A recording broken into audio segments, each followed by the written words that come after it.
think you can think about the new things we're doing in Thief 2 along sort of two major areas. One is I think we're going to end up with a lot tighter design based on our experiences with Thief 1.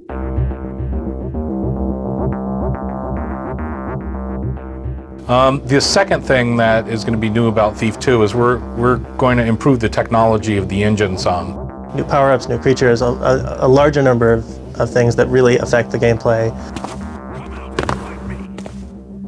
Hopefully we'll be able to expand a little bit. Although we don't want to change the nature of sound in Thief. We don't want to have like disco tracks in the background. We put together a really great team for Thief 2. We've got some of the original team back. The lead designer, Tim Stallmock, was the lead designer on Thief. Randy Smith was also, who's a senior designer on Thief 2, was also one of the designers on Thief. We've also got Sarah Varelli, who's a longtime Looking Glass person, who was a designer on Thief. We've added a bunch of new folks too. We've got Emil Pagliarulo, who was the editor-in-chief at Adrenaline Vault. A person we've worked with a whole lot, who's done a lot of voice acting for us, in fact. She's a really talented designer too, Terry Brocious. Another new designer is Mike Krzyzanowski, who's a longtime game player, and he's come up with some really fresh, exciting new ideas.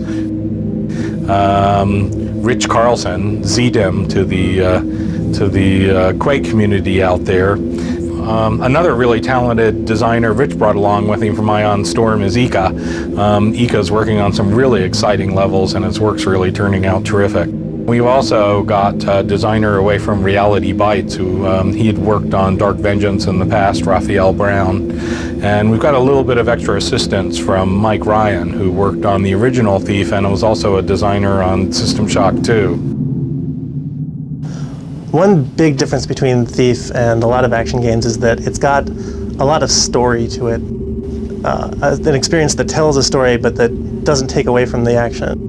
At no given time are we pulling you out of the game. You get some information in your briefing and some information in cutscenes. You hear some of it like overheard in conversations that we stage. All told, I think I counted up one day like 7 or 8 like individual little ways that we send out little tiny packets of story at you.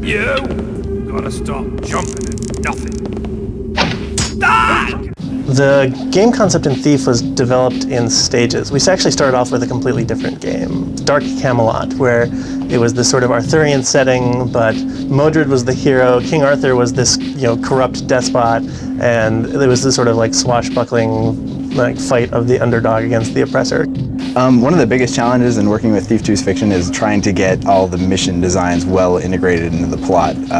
When we worked on the Thief plot, it was plot first and then missions came out of that. In this case, we tried to think of really good missions first, and then there's a little bit of retrofitting work in terms of getting the plot to work well around the missions. All the time that you're finding out the story in Thief, you're also playing the game.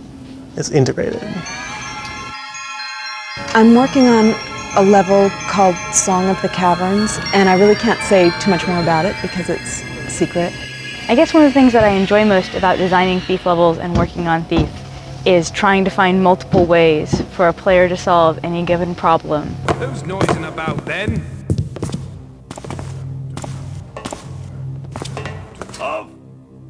There are 3 main artists.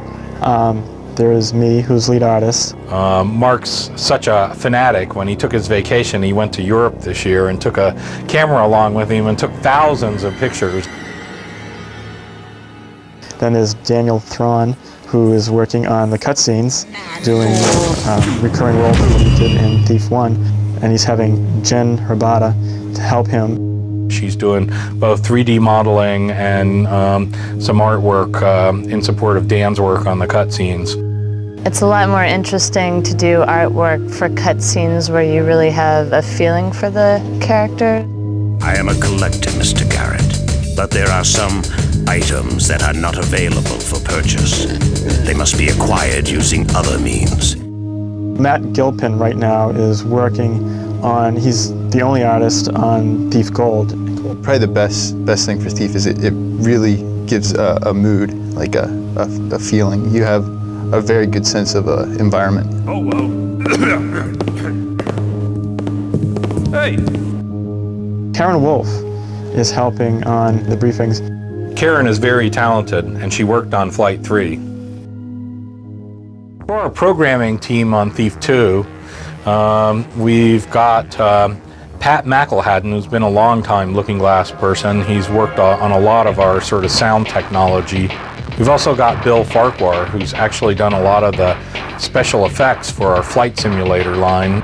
A new hire, Alex Duran, he's doing a lot of the sort of basic technology with the installer and the build system. A game engine is a lot more than just a renderer. It's the real sum of all the components in the engine, the AI system, the object system, the renderer, the sound. And that's one of the things that makes the Thief engine so outstanding is the sum total of all of those parts really takes the engine beyond what most other engines can do. Most people think that playtesting is fun and they get to play video games all day. And in that, they're right. And it's really fun and you get to play video games all day. But a playtester really also has to be really meticulous and just do tedious work that gets to be no fun at all. I can read the Wheel of Fate. Will Thief Gold ship on Monday? It's a heart, so that's good. Things are looking good, I must say. Playtesting allows people that don't have any idea how the game works to give their feedback and say, I don't understand this. You guys have been working on this way too long. You know the plot and the story and it makes sense to you because you made it up, but it doesn't make sense to us. The audio department is 3 people. It's myself, a guy named Kamal and a guy named Ramin. It's nice to have them on board. Pretty much everyone splits duties and does everything. Thief is very interesting sound-wise because it's one of the first games that really uses sound as a central part of the gameplay. Hey! What was that noise? Is that you? Gotta stop jumping it. You work hard on the sound and it's nice to have a game that really shows it off. In Thief 2, hopefully we'll be able to expand a little bit.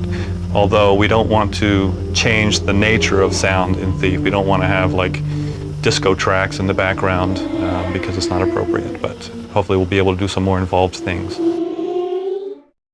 So after Thief 2, obviously there's talk about Thief 3, there's talk about other sorts of games. Looking Glass, of course, is also famous aside from action-adventure games for fantasy role-playing games, and Thief would be a really natural fit for that.